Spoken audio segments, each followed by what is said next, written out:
Oh, Nico, did you see that trailer? No. News. I don't know if you saw this or not, Nico, but like, did you see? No. Oh, so hey, Nico, did you hear about? No. What kind of gamer are you anyway?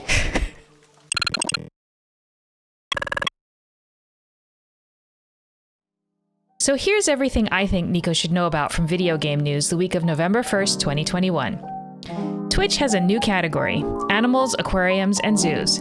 There's something really wholesome about watching a live stream of animals just doing their thing. I don't know about you, but sometimes I'm just not in the mood to listen to humans. Okay, maybe it's more than sometimes. Anyway, there are many different types of streams from places like zoos, conservation groups, shelters, and pet owners. Personally, I love watching kitties and otters.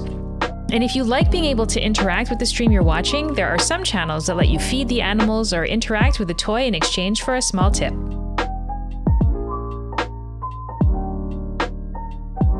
Sega and Microsoft are teaming up to develop games built on Microsoft's Azure cloud platform. From their press release, and I quote, "With the world now more connected than ever following the widespread deployment of 5G and cloud services in recent years, consumers can more easily enjoy high-quality entertainment content at any time." End quote. This is great news if you don't live in Hawaii or huge rural areas across the mainland United States. For context, if my ping to an online game is 60, I consider it a good day. Google Stadia isn't even available in Hawaii because they won't guarantee connection and/or stability. And when Nico and I were playing Back 4 Blood with friends this weekend, everyone's ping except the host was around 200. I'm going to guess that last one is because in order to play with others, players need to ping the Back 4 Blood server, which then goes back to the host. Anyway, Sega makes some pretty great games, so as long as you're in a place that can handle the tech, this is great news. Let's just hope these new games are also available outside of the cloud. A few games announced delays this week. On an investor call on November 2nd, Activision Blizzard announced that both Overwatch 2 and Diablo 4 would be delayed. They were originally supposed to release sometime in 2022, but as of right now, they do not have an updated release window. Another big game delay announced this past week was Marvel's Midnight Suns from XCOM developer Firaxis Games. Originally releasing in March 2022, it is now releasing in the second half of 2022. Finally, another game that announced a delay was the Final Fantasy XIV Endwalker expansion. It was originally supposed to release later this month on November 23rd, with an early access period starting on the 19th. However, in order to make sure that everything is absolutely up to Naoki Yoshida's exacting standards, they are pushing it back by 2 weeks. The new release date is December 7th, with the early access period starting on December 3rd. I watched the announcement of the delay during the last live letter, which was broadcast on Friday, November 5th, and honestly, I just wanted to give Yoshi P a big hug. He did that very deep, very long bow that the Japanese do when they really screw up, and he was crying on camera. As a Final Fantasy XIV player that started during 1.0 and has played consistently since the launch of A Realm Reborn, I need to reiterate that the way that Yoshi P and his team communicate and interact with the game's community is one of the things that makes Final Fantasy XIV so incredibly special. I believe that I speak for a decent majority of players when I say that while of course we are disappointed about this delay, we trust in his decision so that he and his team can deliver an incredible experience. I would like to add a side note to those people who took time off for this release and are now upset. In the world of MMO development, this is part of the risk you take by planning your vacation ahead of time.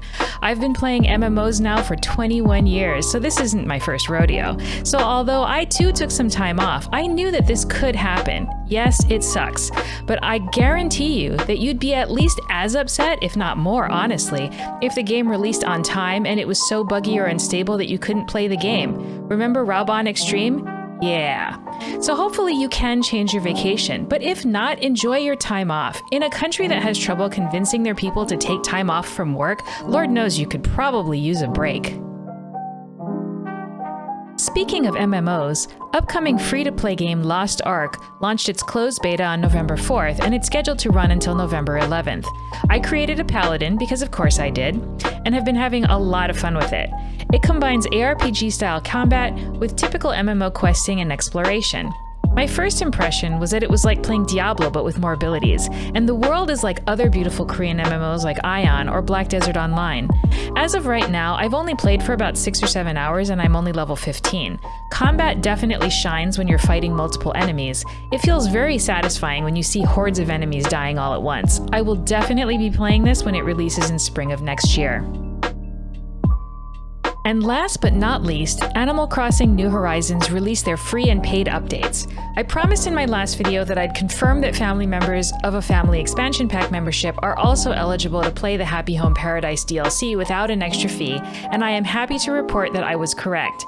As per Nintendo's usual shenanigans, however, it doesn't just automatically install to your game. You'll have to go into the store and download it. Then once it updates, you'll get a prompt asking you to either start the game, exit the game, or check. Choose check. Once it confirms that you're allowed to play, you'll be able to play it in the future. I'm guessing that it will periodically check like it does with other Nintendo Switch Online stuff.